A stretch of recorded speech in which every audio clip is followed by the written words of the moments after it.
Xi Liu, The Three Body Problem. Il y aura beaucoup de spoilers, je vous le dis tout de suite. La série Netflix va sortir dans 3 jours. J'ai été très impressionné par les bandes annonces, l'une d'entre elles particulièrement. Et donc je me suis dit, ok, je vais lire le livre, comme ça je peux vous le présenter.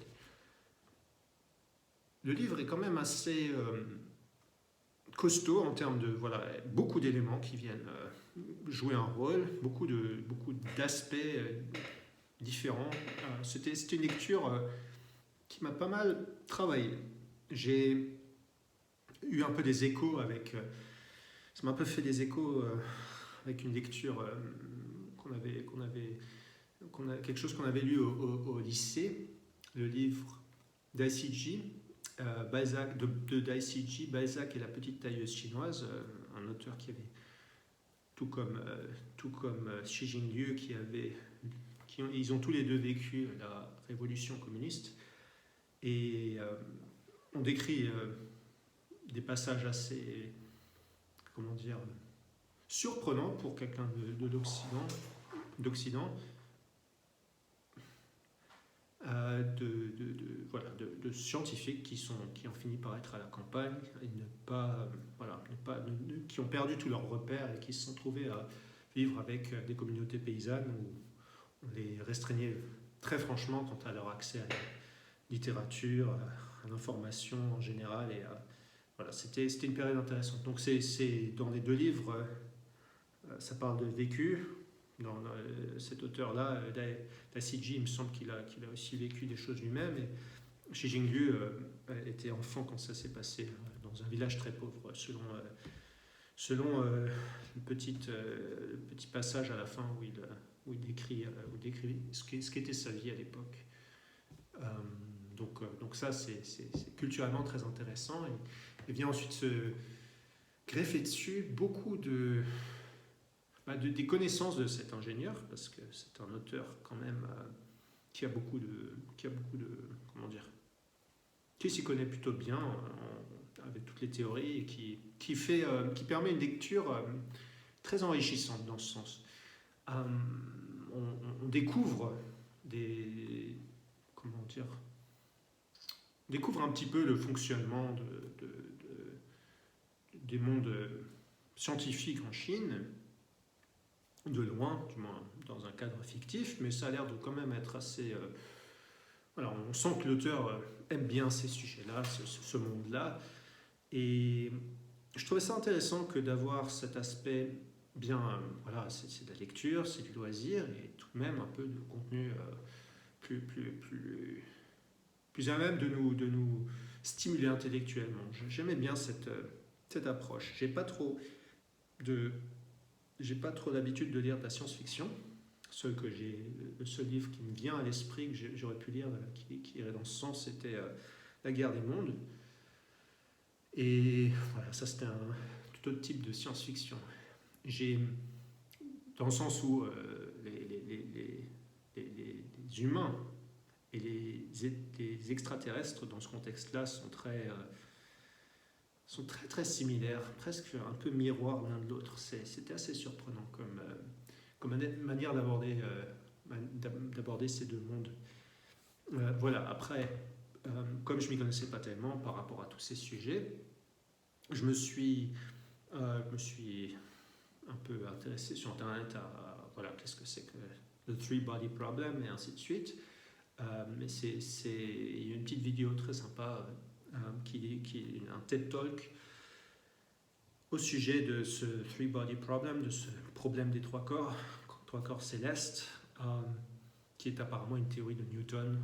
Une petite vidéo, alors je ne sais pas s'il y a des sous-titres en français, une petite vidéo de 4-5 minutes qui explique un petit peu les fondements mathématiques et physiques de manière assez accessible pour se faire une meilleure idée de pourquoi ce titre et qu'est-ce qu'il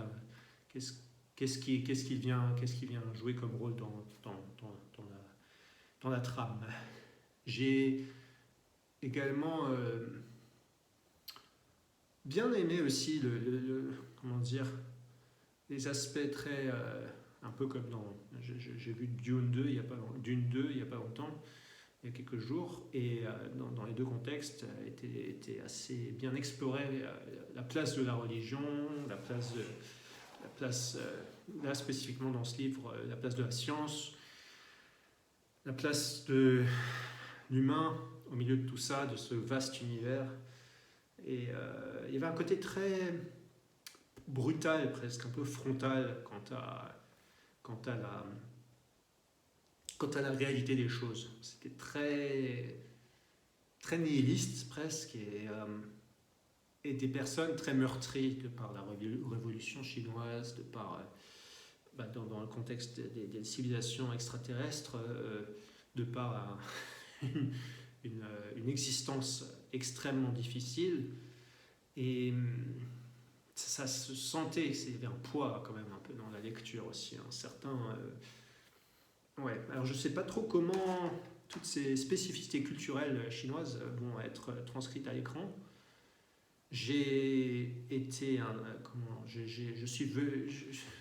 Le contact m'a été permis avec cette trilogie en premier lieu, enfin avec le premier livre du moins, du fait d'avoir entendu parler ou vu la bande-annonce plus spécifiquement pour la série Netflix, et ayant été assez impressionné, je me suis dit tiens, cet auteur qui a quand même réussi à écrire des best-sellers, dont ce livre, est chinois. L'aspect Netflix est très occidental, et cette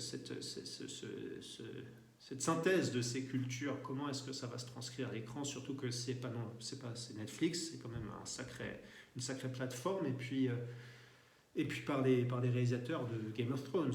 Donc c'est potentiellement du grand spectacle. Je suis très curieux.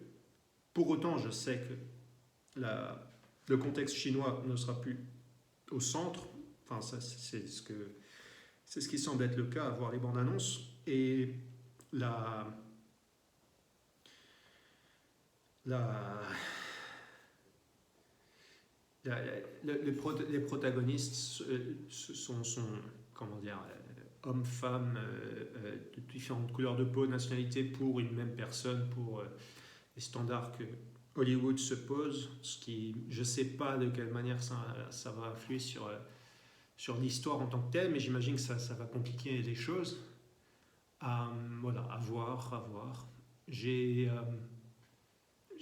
trouvé que c'était quelque chose de compact, que ça a beaucoup suscité de questions quant à la réalité des choses, et ainsi de suite. Mais c'est très difficile de vraiment fermer la chose une fois qu'on a fermé, c'est pas la parenthèse, mais la lecture, de savoir exactement quoi en faire, vu que ça vient d'un autre contexte culturel, et puis, comme j'ai pas lu les deux livres d'après, je sais pas exactement où ça va nous mener. Donc peut-être que c'est pour ça qu'il y a cette sensation, ce goût de pas fini, de pas trop savoir quoi en faire. Bon, ce serait assez logique après, c'est comme si on compare le premier à Seigneur des Anneaux et on se dit, bon, bah voilà, l'anneau n'est pas détruit, qu'est-ce qui se passe, on ne sait pas trop quoi faire de ce monde parce qu'on n'est pas encore suffisamment immergé pour bien le comprendre dans toute sa complexité. Donc ça avait un côté très, très onirique, très surprenant que de me trouver immergé comme ça, et c'était très immersif. Pour autant, pas ce que je fais d'habitude en termes de lecture. Et à la fin, donc l'auteur écrivait qu'il trouvait qu'il y avait beaucoup plus de fascination pour lui à se plonger dans des mondes plus mathématiques, plus en rapport avec les sciences, par rapport à l'espace, par rapport à toutes ces choses-là, et qu'il trouvait qu'il y avait beaucoup plus de magie là-dedans. C'est vrai que c'est pas aussi digeste, pas aussi léger, on va dire. Puis il y a beaucoup, comme dit, ce côté très, très pesant, existentiel, qu'est-ce que l'humain face à ce monde immense et à cet univers immense, et cette presque drôle de blague, à cette cruauté, cette incompréhension de l'univers. Donc dans un contexte très communiste, on va dire. Et d'ailleurs, intéressant, ça commence par beaucoup de morts de pères symboliques dans le livre, enfin beaucoup. Et donc ça renvoie un petit peu à ce... Puis on cherche un peu le père dans l'Alien, enfin c'est pas sans rappeler un peu le film Prometheus de Ridley Scott. Voilà, j'étais tombé sur une vidéo très intéressante dans ce contexte, sur YouTube, une vidéo en anglais, qui s'appelle, je me suis noté, Antique Clockwork Marvels from China's Forbidden City, dans laquelle était question de la figure de l'empereur, parce qu'il y a des empereurs dans l'histoire de temps en temps, ça fait très écho à ce que je vais dire là, c'est que dans cette vidéo, il dit à un moment que les empereurs étaient responsables de comment dire, de noter le temps qui passe, enfin interested in timekeeping. C'était eux qui étaient responsables du mécanisme du temps et de la mesure du temps. Donc dans cette vidéo où il est question de pièces, d'œuvres d'art, de pendules, c'est très intéressant, et viennent ensemble des civilisations, la civilisation anglaise et la civilisation chinoise, créées avec des technologies des deux pays, des pièces assez uniques et assez impressionnantes, tout comme spécifiquement, c'est pas un Clockwork Orange dans ce cas-là, mais dans ce cas-là c'est the three body problem, et apparemment c'est une théorie de Newton à la base. Donc l'auteur s'est d'ailleurs beaucoup inspiré non seulement de Newton, mais de beaucoup de ses, comment dire, de ses, comment on dit, concitoyens, oui, d'autres auteurs anglais, qui étaient plutôt il était apparemment assez friand de science-fiction, de manière peu surprenante, cet auteur-là. Et donc voilà, il y a vraiment, comment dire, une synthèse de différentes cultures que je trouve vraiment fascinante. D'où le fait que, pour le redire, cet événement Netflix qui part d'un fondement chinois qui lui est aussi inspiré de fondements anglais et américains et que sais-je. C'est très fascinant comme événement. J'ai hâte de voir si la série me conviendra. J'ai un peu peur d'être déçu, mais on verra. Je dirais donc dans l'ensemble que c'est un livre très lourd, un peu dans l'émotion véhiculée.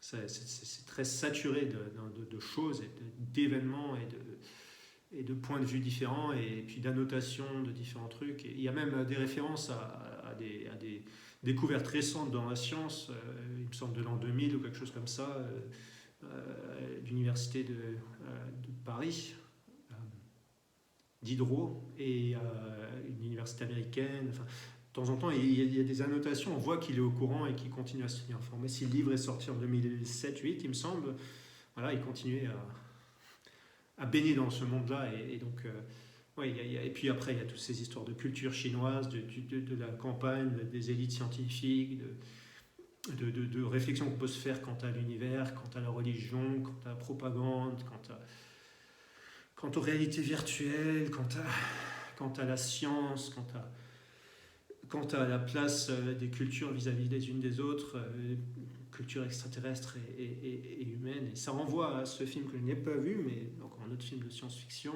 de Denis Villeneuve. Il n'est pas le noble, donc je ne vais pas rajouter de 2, mais comme il a fait Dune, et que Internet en parle énormément en ce moment, mais Arrival, que je n'ai pas vu, est aussi un petit peu dans ce genre d'exploration, disons. Donc, un livre très intéressant. Je pense... je serais curieux peut-être de lire ceux d'après, hein, nous verrons. Dans ce sens, je pense avoir fait le tour de tout ce qu'il y avait à dire. Je vous remercie pour votre attention. J'espère que ça aura été instructif. Bien à vous et bonne journée, soirée, où vous soyez.